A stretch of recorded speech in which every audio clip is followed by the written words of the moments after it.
Selamat pagi, salam sejahtera buat kita semua.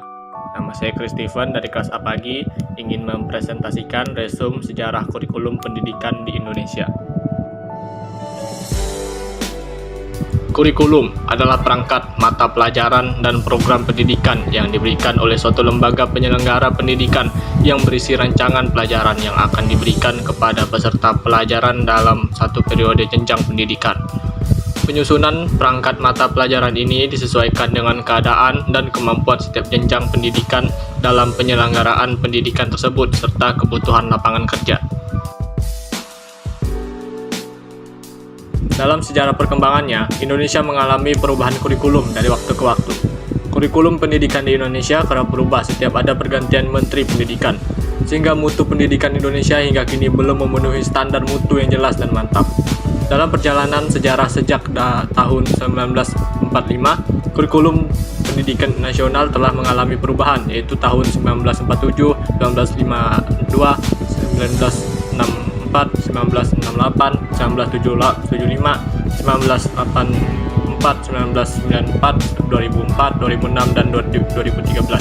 Perubahan tersebut merupakan konsekuensi logis dari terjadinya perubahan sistem politik, budaya, sosial budaya, ekonomi, dan iptek dalam masyarakat berbangsa dan bernegara. Sebab kurikulum sebagai perangkat rencana pendidikan perlu dikembangkan secara dinamis sesuai dengan tuntutan dan perubahan yang terjadi di masyarakat. Semua kurikulum nasional dirancang berdasarkan landasan yang sama, yaitu Pancasila dan UUD 1945. Perbedaannya pada penekanan pokok dari tujuan pendidikan serta pendekatan dalam merealisasikannya. Kurikulum yang mulai diaplikasikan pada 1950 ini dikenal dengan istilah Leerplan yang dalam bahasa Belanda artinya rencana pembelajaran. Dikarenakan pada masa itu Indonesia masih dalam semangat juang merebut kemerdekaan, sistem pendidikannya pun masih kental oleh pengaruh Belanda. Oleh karena itu, kurikulum ini meneruskan yang sudah digunakan oleh Belanda sebelumnya. Ciri utama dari kurikulum ini adalah untuk menekankan pada pembentukan karakter manusia Indonesia yang merdeka, berdaulat, dan sejajar dengan bangsa lain.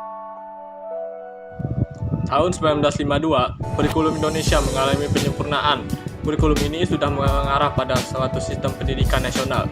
Cirinya adalah setiap isi pelajaran harus bisa dihubungkan dengan kehidupan sehari-hari. Pada kurikulum 1964, pemerintah menginginkan agar rakyat mendapatkan pengetahuan akademik untuk pembekalan pada jenjang SD. Dengan begitu, mata pelajaran diklasifikasikan menjadi 5 kelompok bidang studi, yaitu moral, kecerdasan, emosional atau artistik, keterampilan, dan jasmani. Kelima hal tersebut dikenal juga dengan program Pancawardhana. Ada juga yang menyebutkan bahwa Pancawardhana berfokus pada pengembangan daya cipta, rasa, karya, dan moral. Kurikulum 1968 ditunjukkan untuk membentuk manusia Pancasila sejati, kuat, sehat jasmani, mempertinggi kecerdasan dan keterampilan jasmani, moral, bukti pekerti, dan keyakinan beragama. Oleh karena itu, mata pelajaran yang dibuat lebih bersifat teoritis. Kurikulum ini juga menekankan pendekatan organisasi dalam materi pembelajaran seperti kelompok pembinaan Pancasila, pengetahuan dasar, dan kecakapan khusus. Pengganti kurikulum 1968 ini memiliki tujuan agar pendidikan menjadi lebih efektif dan efisien. Kurikulum ini dipengaruhi oleh konsep di bidang manajemen yang terkenal pada masa itu, yaitu MBO, Management by Objective. Tujuan materi dan metode pengajaran diatur secara rinci dalam prosedur pengembangan sistem instruksional atau PPSI. Masa ini dikenal dengan istilah satuan pelajaran, yaitu rencana pelajaran dibuat untuk setiap satuan bahasan. Setiap satuan pelajaran dirinci lagi menjadi petunjuk umum, TIK, tujuan instruksional khusus, materi pelajaran, alat pelajaran, kegiatan belajar mengajar, dan evaluasi. Kurikulum ini banyak mendapat kritik karena setiap guru menjadi sibuk karena harus menulis rincian apa yang akan dicapai dari setiap kegiatan pembelajaran. Kurikulum ini sering disebut juga kurikulum 1975 yang disempurnakan. Salah satu tokoh penting di balik lahirnya kurikulum ini adalah Dr. Koni R. Semiawan, Kepala Pusat Kurikulum Dekdiknas pada tahun 1980 sampai 1986. Menggunakan proses skill approach di mana siswa dibagi ke dalam beberapa kelompok lalu diperintahkan untuk mengamati sesuatu. Mendiskusinya, setelah itu membuat laporan. Model ini disebut juga dengan cara belajar aktif siswa atau CBSA atau SAL, Student Active Learning. Namun banyak sekolah yang merasa sistem ini kurang efektif karena suasana kelas dianggap tidak kondusif untuk belajar. Penolakan CBSA pun banyak bermunculan. Merupakan perpaduan antara kurikulum 1975 dan kurikulum 1984. Tujuannya agar siswa lebih memahami konsep dan terampil dalam menyelesaikan soal dan masalah. Sistem pembelajarannya 1 tahun dibagi menjadi 3 catur bulan. Jadi, diharapkan agar siswa dapat menerima materi pelajaran yang lebih banyak. Beban belajar siswa yang dianggap terlalu berat menyebabkan berterbarannya berbagai macam kritik terhadap kurikulum ini. Kurikulum ini dikenal dengan sebutan KBK, kurikulum berbasis kompetensi. Menurut Dekdiknas, KBK adalah seperangkat rencana pengaturan tentang kompetensi dan hasil belajar yang harus dicapai siswa, penilaian, kegiatan belajar mengajar, dan pemberdayaan sumber daya pendidikan dalam pembangunan kurikulum sekolah. Setiap mata pelajaran memiliki rincian kompetensi yang harus dicapai oleh siswa. Namun, terdapat kerancuan pada sistem ini. Alat ukur pencapaian kompetensi siswa hanya berupa ujian akhir sekolah dan ujian nasional yang jawabannya dari soalnya adalah pilihan ganda. Jika tujuannya adalah mengasah kompetensi siswa, harusnya alat ukurnya lebih banyak praktik atau soal uraian agar pemahaman lebih terlihat. Pada tahun 2006, KBK dihentikan dan diganti oleh KTSP atau Kurikulum Tingkat Satuan Pendidikan. Jika dilihat, kurikulum ini tidak jauh berbeda dengan kurikulum 2004. Hanya saja KTSP lebih memberi kebebasan kepada guru untuk merencanakan pembelajaran sesuai dengan lingkungan, kondisi siswa, dan kondisi sekolah.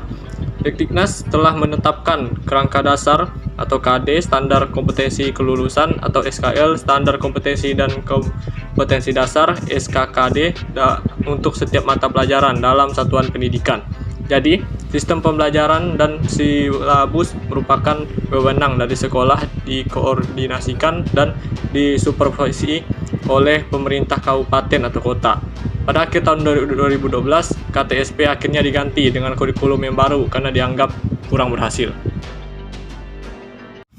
Kurikulum 2013 atau biasanya disebut dengan Kurtilas merupakan peralihan pemerintahan antara Presiden SBY dan Presiden Jokowi. Kurtilas memiliki 4 aspek penilaian, yaitu pengetahuan, sikap, keterampilan, dan perilaku. Anies Baswedan sempat menghentikan pelaksanaan Kurtilas di beberapa sekolah untuk mengevaluasi ulang kurikulum ini. Pada tahun 2016, kurikulum ini telah direvisi dan kembali diberlakukan di beberapa sekolah. Kurikulum lama berorientasi pada masa lampau. Kurikulum berisikan pengalaman masa lampau. Sedangkan kurikulum baru berorientasi pada masa sekarang dengan persiapan untuk masa yang akan datang. Pengajaran berdasarkan topik dari kehidupan masyarakat dan yang sesuai dengan minat dan kebutuhan siswa. Kurikulum lama tidak berdasarkan suatu filsafat pendidikan yang jelas dan tidak ada kesatuan pendapat di kalangan guru tentang filsafat pendidikan yang dianut. Sedangkan kurikulum baru berdasarkan pada filsafat pendidikan yang jelas dan dapat diajarkan dalam tindakan yang nyata. Kurikulum lama mengabaikan perkembangan sikap, cita-cita, kebiasaan, dan lain-lain. Kurikulum lama hanya mengutamakan perkembangan segi pengetahuan akademik dan keterampilan. Sedangkan kurikulum baru bertujuan untuk mengembangkan keseluruhan pribadi siswa. Kurikulum lama semata-mata didasarkan pada buku pelajaran atau textbook sebagai sumber bahan ajaran dalam mengajarkan mata pelajaran. Sedangkan kurikulum baru bertitik tolak dalam masalah kehidupan dan disesuaikan pada tingkat perkembangan minat dan kebutuhan individu. Kurikulum lama dikembangkan oleh guru-guru secara perorangan, sedangkan kurikulum baru dikembangkan oleh tim guru atau oleh suatu departemen pendidikan tertentu.